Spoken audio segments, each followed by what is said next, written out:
এই দেখ, তুই কি আমারে মারার প্ল্যান করছস নাকি? আমি তোর হার্ট।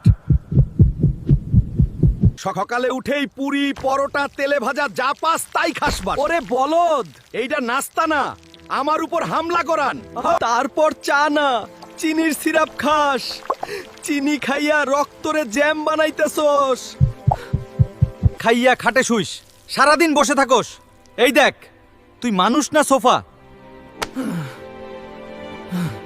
উপর থেকে টেনশন, নিচ থেকে সিগারেট। আমি কয়বার কইছি আমি লোহার না। বুবুকে চাপ লাগে, শ্বাস নিতে কষ্ট হয়, হাত ঝিনঝিন করে। তখন কইস হার্ট হঠাৎ খারাপ হইছে। হঠাৎ না রে বলদা, আমি তোরে আগের থেকেই সংকেত দিছিলাম। বাঁচতে চাইলে সকাল বিকাল হাঁট, তেল কম খা। আমি বাঁচতে চাই রে। ভালো লাগলে লাইক কমেন্ট শেয়ার কর। আমাকে কথা দে, তুই আজ থেকে বদলাইবি। ও